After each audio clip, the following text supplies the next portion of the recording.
Boy, he can only work with what you freely give him. This is what my pops used to thunder around the house to me in in his signature tone. And it was not ever what I wanted to hear, but it was exactly what I needed to hear. Boy, he can only work with those things that you freely give him. And so I didn't like this early on in my life, but what I find is as I move along, and especially in this time, just about to be September, kids are going back to school, starting to lose focus a little bit on what I started off with in January. Maybe I'm hitting some of the goals. Maybe I'm not hitting some of the goals. Maybe I'm struggling with something right now. And what I found is anything that I'm struggling with, it goes back to my pops' words. It's because I haven't given it freely to him.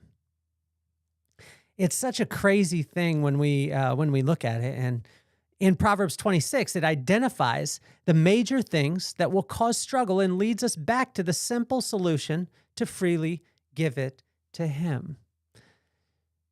So if you're struggling with something today, ask yourself, have I given it to him? Well, the funny thing is, if you've given it to him, you won't be struggling anymore. Why don't we get this party started? Nothing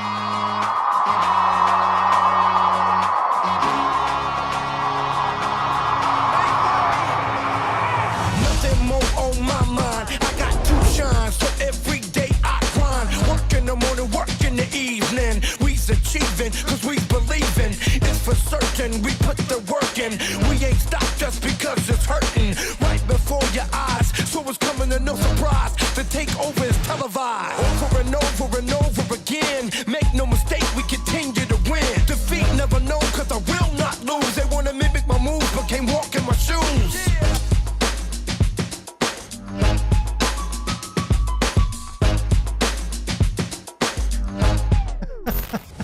Are you struggling with something today? If you're struggling with that thing, most of the time it's because we haven't freely given it away. And these are the things that are so profound, although they're very simple. My pops would always say to me, boy, he can only work with what you freely give him. And when we freely give God that thing, whether it be our personal life, our professional life, our spiritual life, our financial life, it's amazing that he starts to work with it, but he's not going to snatch it out of your hand. And so I think this is fitting because as I sat down with Proverbs 26 today, it was one of those things where, it's that time in the year, right? So we start off in January and we're hyped and we got New Year's resolutions. We're so excited. And then, our second quarter, we kind of check in with ourselves. Are we in that place, whatever it is? And in the third quarter, we start to forget what we started the year with.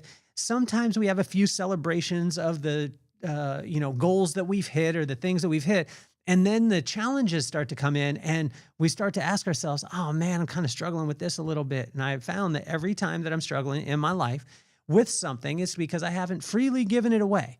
And, in Proverbs 26, it talks about it identifies the major things that will cause struggle and leads us back to the simple solution to freely give it to him, right? And I had my buddy Craig. It was great because, I always think for practical application, what my buddy Craig said to me in Spoke Life, we just got done with our men's group. If you haven't been to our men's group, it's in Carlsbad, 7:30 to 8:30 on Tuesday mornings. It is unbelievable. Mike Smalls was there today, Cole Brumman, and Craig Gottlieb, the history hunter. I mean, we have these guys are not only incredible in their heart, but they're some of the most accomplished and most incredible people. But what I mentioned to Craig and to the men's group was the thing that I was struggling with. We all shared this. And I said, the thing that I was struggling with is the next big thing. And I have the tendency to say okay, so I did this thing and it was great and it was amazing. It was a blessing and God just blessed me tremendously. And then I look for the next big thing. Like last week, I got to have Taboo from the Black Eyed Peas, one of my favorite groups of all time, on the podcast. Well, when I got done with that, as opposed to sitting in it and really appreciating and thanking God, I was like, okay, so who's the next person? And I was looking for that next big thing, right? And it's amazing because I reached out to Taboo from the Black Eyed Peas on Instagram. He hit me back within an hour. We were able to connect, and now we're friends. And I told him, I'm going to force you to be my friend for the rest of your life. I checked his Instagram, and he's out in the Philippines right now and performing in front of 50, 70, 100,000 people. But now that's a friend that I have, and that's a huge thing. But I have the tendency to start to look at, okay, what's the next big thing? What's the next big thing? What's the next big thing? And my buddy Craig, he spoke life to me today afterwards. He said, I think it was he said it was Gutenberg, or I can't remember the exact name. He said when he created the printing press, did he think that he was going to change the world? No, he was just creating something. And he said, did Bill Gates, when he created Microsoft, did he think that he was going to change the world? And his answer was no, he was just creating something. He said, your next big thing is the thing that you think is a small thing. And I want to send that out to you, every one of you listening.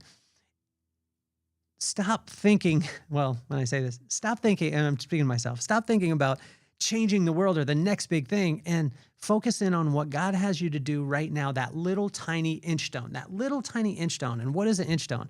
It's that little tiny step that gets you closer, and when you pile them up, they become the milestones, right? So when we look at in Proverbs 26, I always look at practical application, and I got called to the table on this. So what my pops would always say is, boy, he can only work with what you freely give him, right? That you got to give it up. You got to give it to him. And if you're struggling in your finances, give it to God. If you're struggling in your personal life, give it to God. If you're struggling in your professional life, give it to God. If you're struggling in your spiritual life, give it to him. But don't give it to him in a way of like, I'm giving it to you as long as you bring me back something that I want. You got to give it to him and let it go.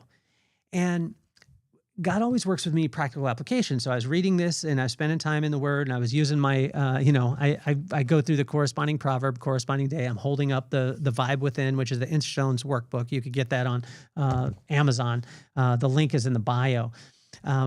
But as I was doing that, I came inside and I was like, wow, I have this great theory. You got to freely give it to God, and you got to submit and all these things. And I identified all the major things, which I'm going to share with you here in a second, that can cause you to struggle. And it leads us back to this, simple solution that to freely give it to him. And I'm pumped up, and I've got the theory. And then I walk in, and my daughter is kind of down. And she's got these things looming at school that she's challenged with, and she's, worrying about them, and they haven't happened yet. She doesn't know what's going to happen, but she's already worrying about it. And I said, hey, let's come together as a family. Maddox, get over here. Mom, come here. All of us hold hands. We get around my daughter, and we pray about it, and we give it to God. And it hit me right then. It's like, you can have all this theory in the world. You can have all these, all this thought process, but it's got to have practical application to it. You got to apply it. And God gave me that opportunity to be able to apply it with my daughter, and to be able to take that. And that's how big God is. He's into the details. This is what my mom would always say. He's into the details, but allow him to work. And my pops would say, boy, he can only work with what you freely give him. So today, what are you struggling with? And if you're struggling with it, give it to him. And guess what? Most likely you won't be struggling with it anymore. So in Proverbs 26, let's say it again. It identifies the major things that will cause a struggle, right? What causes struggle? We think about the struggles happen, but a lot of times we don't realize what actually causes them. Here we go. Here's the breakdown. Wisdom brings honor, foolishness doesn't. So think of that. If you have honor in your life, meaning that the words and actions are in line, that you're honoring things in your life, that you're respecting them, that means that there's wisdom that's present. If that isn't, that's foolishness. Foolishness is just the absence of wisdom. Wisdom brings honor.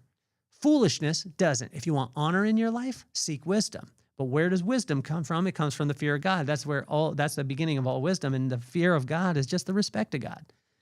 It's amazing because people wear a shirt that says fear of God, but a lot of times they won't sit in and realize what that actually means. It just means the respect of God. Spend time with him, see his words, see his actions, And when they're in line, then you'll have respect, which is fear. That's what the word actually meant during the time. It changed things for me when I understood that. In verse 3, it invites wisdom invites discipline, foolishness doesn't. If you're inviting discipline into your life, if you're inviting getting better, if you're inviting those things, then wisdom is present. If not, then they won't, right? Foolishness does not invite discipline. It waits until it gets discipline. Foolishness is just the absence of wisdom. And we don't recommend that at all. In verse 4 through 10 is wisdom applies discretion in words and actions. What is discretion? It's to be able to kind of pump the brakes a little bit. To be able to have discretion, you got to have insight. To have insight, you got to have understanding. To have understanding, you got to have knowledge. To have knowledge and the right use of it, you got to have wisdom. But wisdom, the beginning of all of it, is the fear of God or the respect of God. But watch this. Wisdom applies discretion in words and in actions. Foolishness doesn't. In verse 11 through 12, wisdom applies discernment, discipline, and strength. Foolishness doesn't. Wisdom applies discernment. Discernment is a muscle. Discernment is the ability to be able to look at a situation, and although you can do it, that you can accomplish it, that you look at it and say, it's just not for me, because it's not right in line with who I am and what my purpose is. That's a muscle.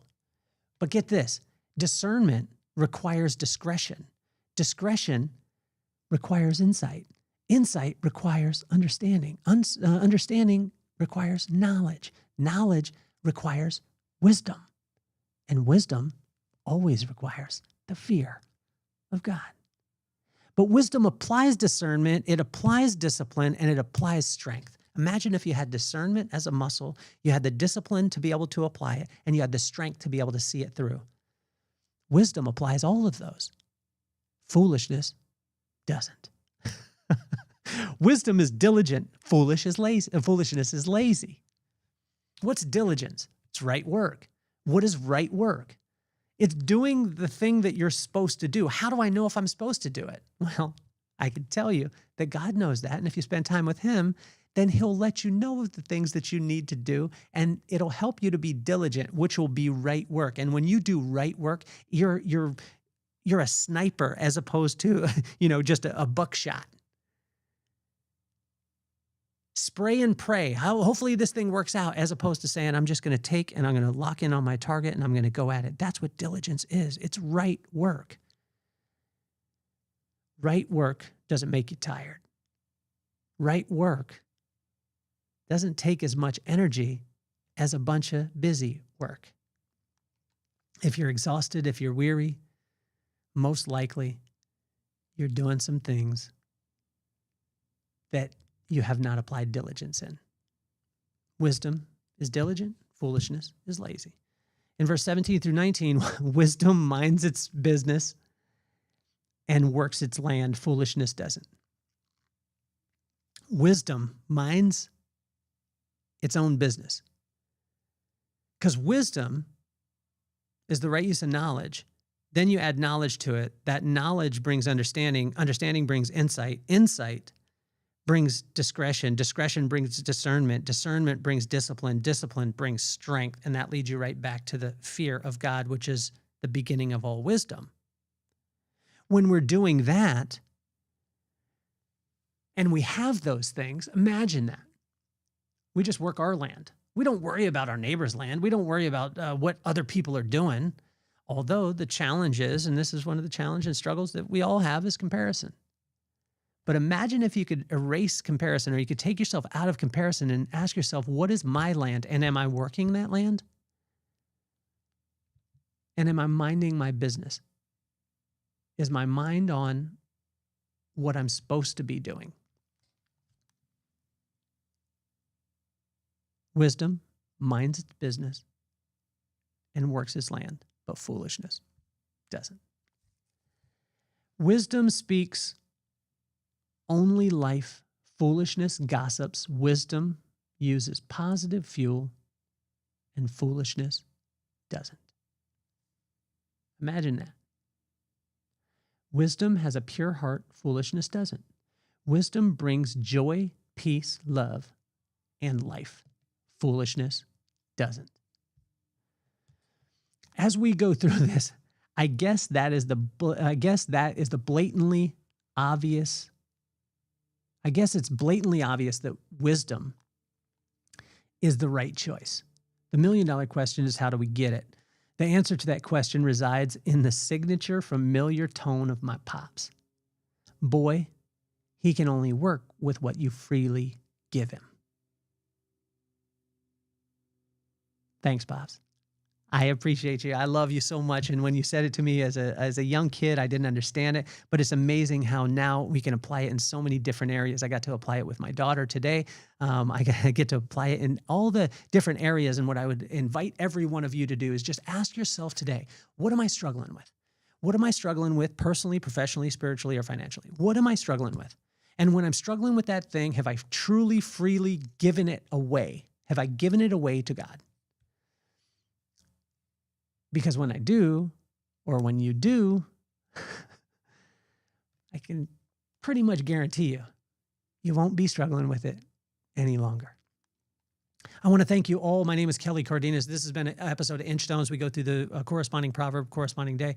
Make sure you pick up the INCHSTONES book, The Vibe Within. It's a 3-month journal. It takes you through the corresponding proverb, corresponding day. We also have The Vibe, which this will apply to your business. It takes you through the 5 aspects of your business. You could grade yourself in it, which is culture, process and procedure, productivity, innovation, and the ability to adapt immediately, all wrapped around in the vibe, which is not the energy that someone brings into the room, but it's the way that people feel when you leave. And I tell you, when the vibe is right and you're scoring high in your culture and your process and procedure, your productivity, your innovation, and your ability to adapt immediately, those are the kind of companies and organizations that are able to grow and sustain that growth over time, because they're focused on people and they manage systems. So hopefully you have a phenomenal, phenomenal day. My name is Kelly Cardenas, and I'm officially off the hot seat. Peace, love, and soul.